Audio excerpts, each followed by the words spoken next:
దాసరి రాము తెలగ బలిజ కాపు JAC అని చెప్పుకుంటున్నాడు. నాకు తెలిసిన కాపు మిత్రులకు ఫోన్ చేసి దాసరి రాము గురించి అడిగితే వాడెవడో మాకు తెలియదు, కులాల పేరుతో అప్పుడప్పుడు మాట్లాడటం చూశాను.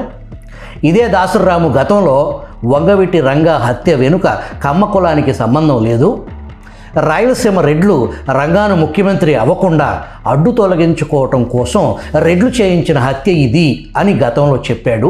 వంగవీటి మోహన్ రంగా గారిని తీసుకోండి, టీడీపీ వాళ్ళు చంపారంటున్నారు. కాదు, ఎన్టీ రామారావు గాలిలో గెలిచిన వంగవీటి మోహన్ రంగా జైల్లో ఉండి పిలిపిస్తే 10 లక్షల మంది కాపురాని మీటింగ్ వచ్చారు. ఆయన మీటింగ్కి వస్తే కాంగ్రెస్ పార్టీలో రెడ్లందరూ ఎక్కువయ్యారు.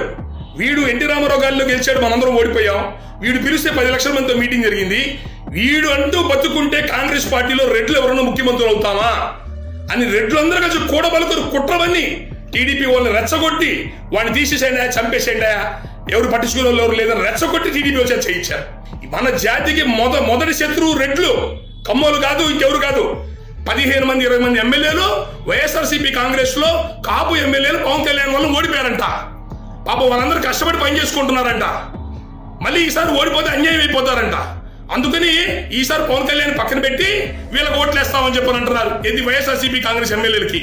ఇప్పుడేమో జగన్మోహన్ రెడ్డి మొగోడు మొనగాడు అంటున్నాడు.